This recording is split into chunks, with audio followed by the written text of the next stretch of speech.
Terkait dengan tema editorial merawat optimisme publik, kita ini kayak seperti kata Pak Sunoto, kolesterol yang berlebih dengan regulasi, dengan aturan, sehingga akhirnya malah susah untuk hidup berusaha di sini. Bagaimana Bang Usman? Iya, soal regulasi itu kan sedang dibenahi oleh pemerintah lewat Omnibus Law ya. Ya, rencananya? Ya, rencananya seperti itu dan memang sudah ada draftnya kan begitu. Nah, soal optimisme publik ini kan hasil penelitian dari News Research Center. Ya. Ya, bahwa sebetulnya rata-rata itu pernah kita bahas hari Selasa juga, nilainya C+, 68, sekian. Penilaian terhadap kinerja 100 hari ya? Terhadap kinerja 100 hari, begitu kan. Jadi sebetulnya kita ingin yang menyampaikan secara sejujurnya apa yang menjadi penilaian publik. Ya, mungkin ada orang yang tidak puas, misalnya kemarin ada yang menelpon saya kan, ini menteri ini mestinya nggak pas masuk yang terbaik, iya. Ada begitu ya? Ada yang begitu, tapi saya sampaikan bahwa inilah penilaian publik. Ya, inilah penilaian publik, sehingga kita harus sampaikan betul-betul. Ya, nilai C+ itu kalau di S1 lulus, S2 tapi tidak. pas-pasan. S2 tidak lulus. Iya, harus diulang. Begitu kan, harus mengulang dia.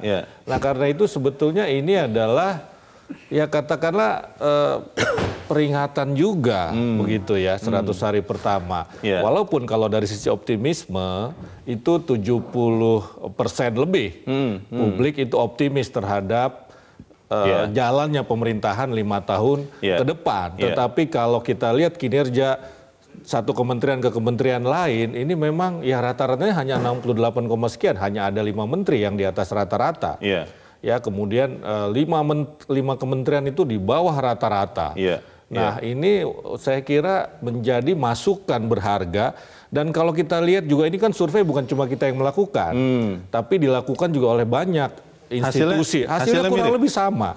Hasilnya kurang lebih sama karena kalau metodologinya itu benar, ya sebetulnya bisa dipertanggungjawabkan begitu. Nah, jadi kita ingin ini masukan buat pemerintah begitu, buat Presiden Jokowi. Bang Elman, optimisme itu kan perasaan ya.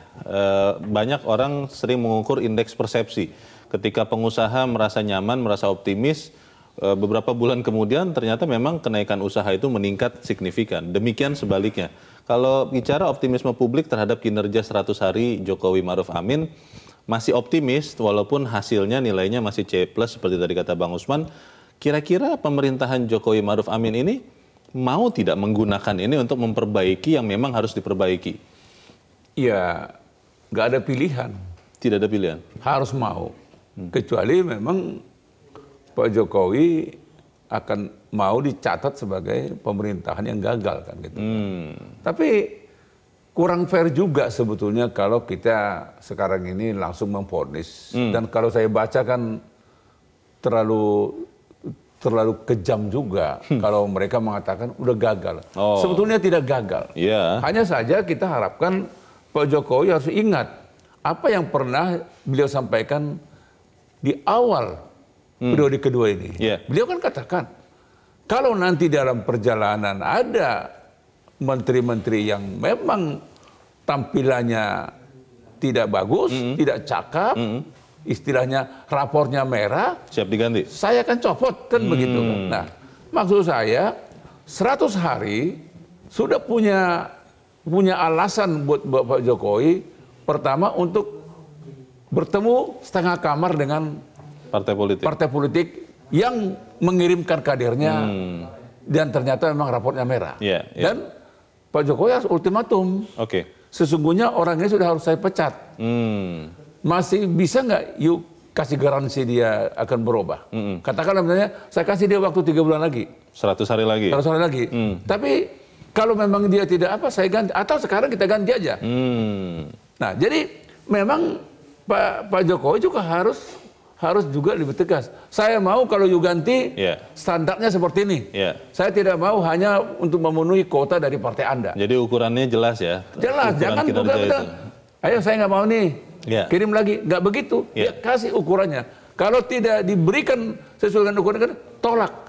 Masalahnya Bang Saur, apa iya partai politik mau dengan serta-merta Kalau sesuatu yang baik dari diri kita kan kita cenderung mudah menerima, Bang. Tapi kalau yang buruk dari kita dituduh atau ditunjukkan oleh orang kan biasanya tidak mau menerima. Bagaimana, Bang? Itu harus kembali kepada prinsip yang paling dasar. Bahwa itu hak konstitusi presiden ya. Itu hak prerogatif presiden. Dengan mempertimbangkan koalisi, tapi di atasnya haruslah kita menghormati konstitusi. Tapi melihat pemerintahan Jokowi jilid 2 itu tidak semata 100 hari. Karena dia sudah 5 tahun 100 hari. 5 tahun 100 hari? Iya dong. Karena periode pertama sudah dihitung juga dia ya kan kinerja Jokowi. Dia tidak bisa dilihat dari nol. Karena itu menurut saya sekurang-kurangnya itu ada 3 urusan besar. Urusan besar pertama itu kan kompetensi negara. Apakah negara ini kompeten menyelesaikan berbagai persoalan? Satu di antara yang terpokok itu adalah penciptaan lapangan kerja. Apakah pemerintahan Jokowi di jilid 2 ini mampu menghasilkan 1% pertumbuhan ekonomi 500 ribu lapangan kerja baru? Itu urusan besar. Negara kompeten nggak? Itu kan pertanyaan besar.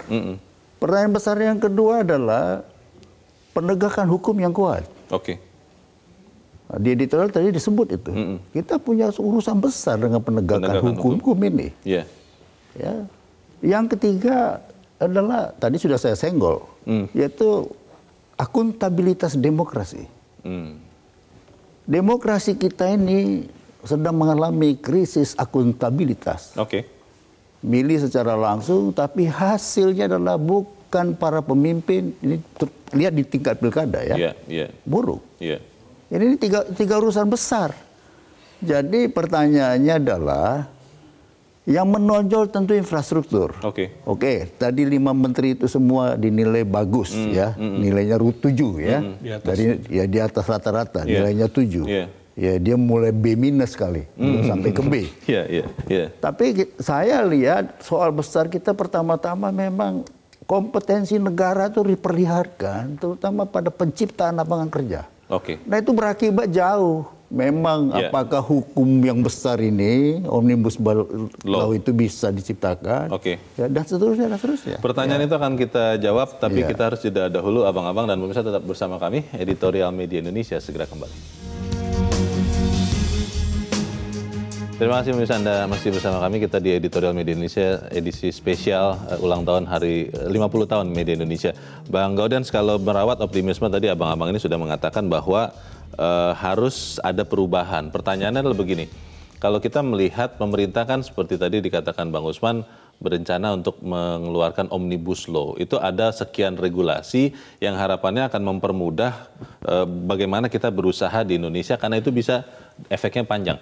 Pertanyaannya, apakah itu merupakan niatan bangsa ini semua atau memang hanya niatan dari Pak Jokowi dan tim kabinetnya? Bagaimana kira-kira regulasi itu bisa mendorong atau membentuk optimisme publik itu? Regulasi itu kan harus dibahas bersama DPR ya. Tidak bisa juga pemerintah semena-mena sendirian, tapi harus dibawa ke DPR. Memang kalau secara politik itu kan pemerintah sekarang didukung oleh mayoritas di DPR.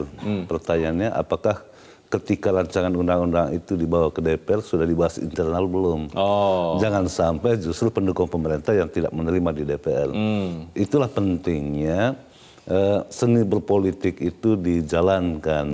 Jangan sampai tiba-tiba justru partai pendukung pemerintah kaget gitu dengan isinya. Bahwa Omnibus Law itu sudah dicanangkan jauh-jauh hari sebelumnya, gitu. Tetapi isi rancangan undang-undangnya seperti apa itu yang perlu dibahas secara internal sebelum disampaikan ke DPR. Dan itu bisa dilakukan ya oleh pemerintahan ini ya? Mestinya bisa dilakukan karena pemerintahan ini kan tidak bisa berjalan sendiri. Menurut konstruksi undang-undang dasar itu. Kekuasaan membuat undang-undang itu sebetulnya ada pada DPR. Tetapi pemerintah juga bisa mengajukan. Punya hak untuk DPR tidak bisa mengesahkan sendiri tanpa persetujuan DPR, tanpa persetujuan Presiden. Karena itu kerjasama itu penting. Bang Usman, kalau ada beberapa orang yang mengatakan dari pemerintahan yang terdahulu, Jokowi JK sampai sekarang, katanya masih terlihat kurangnya pemerintahan ini adalah salah satu yang paling penting komunikasi. Seperti menangani kasus virus corona itu ada yang mengatakan kurang ya komunikasi dari pemerintah, walaupun beberapa orang mengatakan tidak. Pertanyaannya adalah bagaimana dengan optimisme publik ini? Di pemerintahan Jokowi JK kita ingat banyak yang sudah dibangun, tapi banyak orang tidak tahu karena memang tidak terkomunikasikan. Kalau di pemerintahan Jokowi Ma'ruf Amin soal komunikasi ini bagaimana, Bang? Iya, saya kira memang komunikasi itu ya hal penting dalam manajemen pemerintahan. Iya.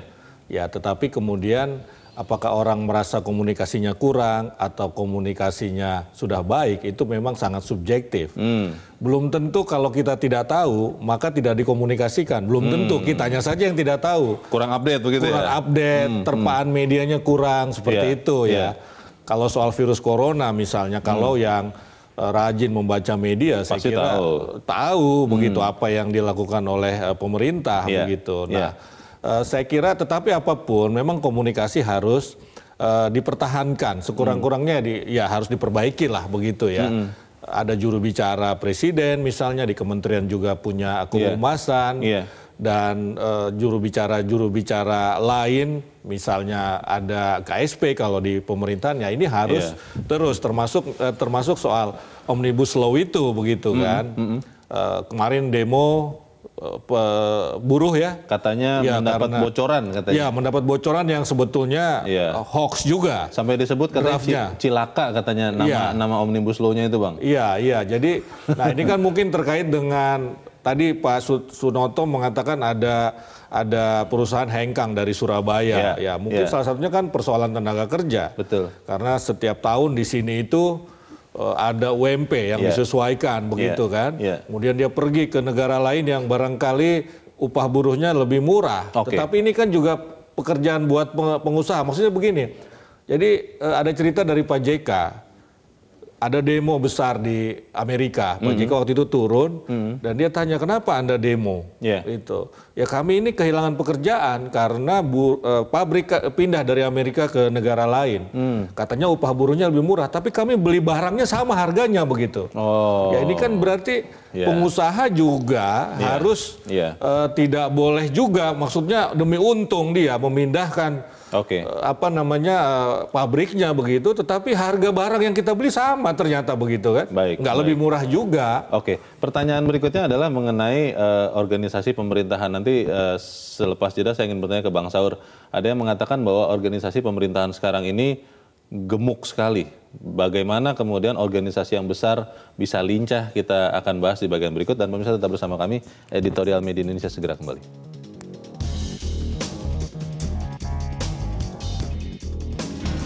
Terima kasih pemirsa, Anda masih bersama kami di Editorial Media Indonesia episode spesial ulang tahun ke-50 Media Indonesia. Bang Saur, ada gium organisasi yang mengatakan big giant cannot dance. Raksasa tidak organisasi terlalu besar itu tidak gesit begitu.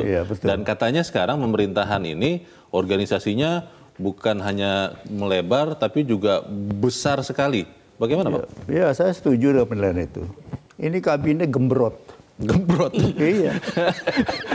Iya, jadi ada pertanyaan besar kan. Ada menteri yang dipertahankan dari jilid 1 lanjut menjadi jilid 2. Itu berarti kan dia berhasil. Kenapa pula harus ada wakil menteri?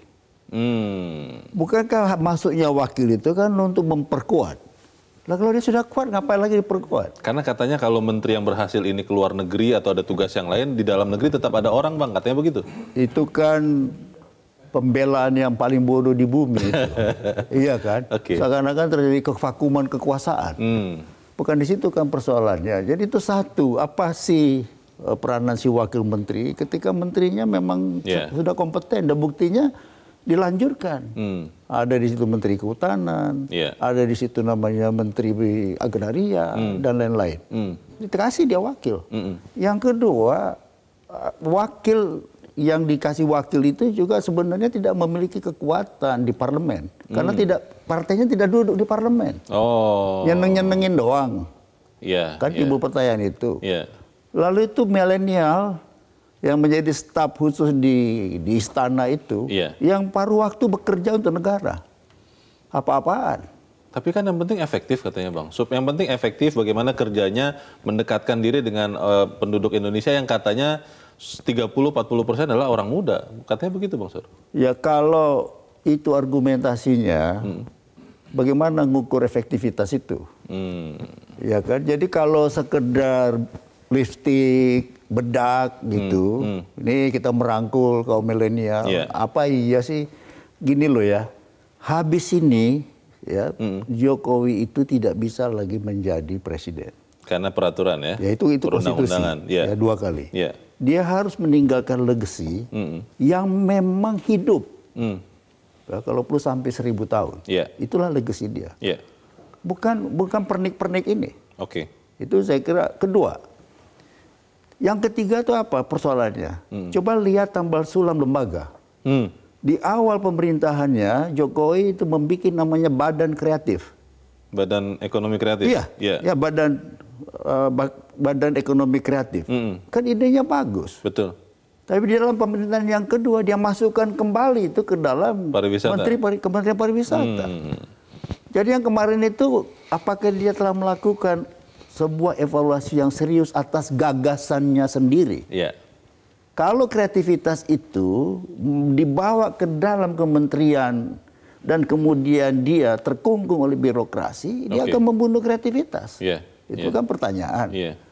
Masih ada pertanyaan lain. Kenapa pula investasi itu ditaruh di Kementerian Kemaritiman? Karena katanya banyak investasi dilakukan di laut. Nah, jadi saban kali. Nah, ini kan pertanyaan-pertanyaan besar, pertanyaan-pertanyaan yang kritis, ya toh. Mengapa seperti itu? Kan itu. Masa kamu membuat restrukturisasi, menempelkan satu lembaga ke kementerian dengan tidak punya alasan yang kuat. Komunikasi dengan partai politik pendukung Bang Elman, itu kan harusnya juga terus dilakukan supaya kemudian optimisme itu juga gemanya besar begitu ya. Bagaimana yang dilakukan pemerintahan Jokowi Maruf Amin juga diketahui oleh rakyat yang memilih maupun yang tidak memilih. Sejauh ini kalau Bang Elman melihat itu terus dilakukan dengan baik atau seperti apa? Ya, saya pikir ya pastilah dilakukan. Walaupun kita pun tidak pernah melihat kan gitu kan. Karena komunikasinya diam-diam mungkin, Pak? Ya, mungkin apa yang istilahnya mungkin setengah kamar. Setengah kamar tadi, ya. Tapi kalau menurut saya sebetulnya komunikasi dengan partai politik ini kan antara penting dan tidak penting. Harapan saya sebetulnya khusus yang menyangkut misalnya soal menteri kabinet ini ya, tadi sudah disinggung oleh Bung Saur dan teman-teman. Memang kecuali presiden, mestinya juga pimpinan partai juga punya kewajiban moral ya, mengingatkan kader-kadernya. Karena menurut saya sukses tidaknya pemerintahan ini juga menjadi sukses tidaknya juga koalisi kan. Betul. Nah, kalau koalisi itu mau sukses, maka dia juga harus meyakinkan kader dia yang ada di kabinet supaya bekerja serius. Dan jangan juga sampai ada partai politik yang katakanlah justru menugaskan kadernya yang ada di kabinet untuk mencari sesuatu kan gitu. Ini mestinya juga. Bisa jadi muncul pikiran seperti itu ya kalau melihat kinerjanya. Kalau saya lihat kinerja ini kan praktis tidak muncul katakanlah keseriusan. Bahkan kita lihat ada menteri-menteri yang saya sudah ada nggak menteri ini? Karena menterinya nggak pernah muncul. Nyaris tidak terdengar.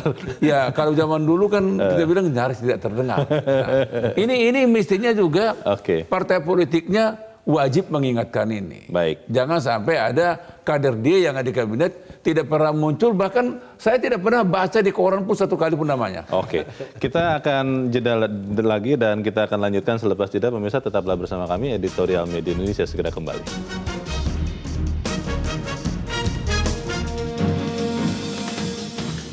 Terima kasih pemirsa, Anda masih bersama kami di Editorial Media Indonesia. Kita di bagian akhir dari episode pagi ini.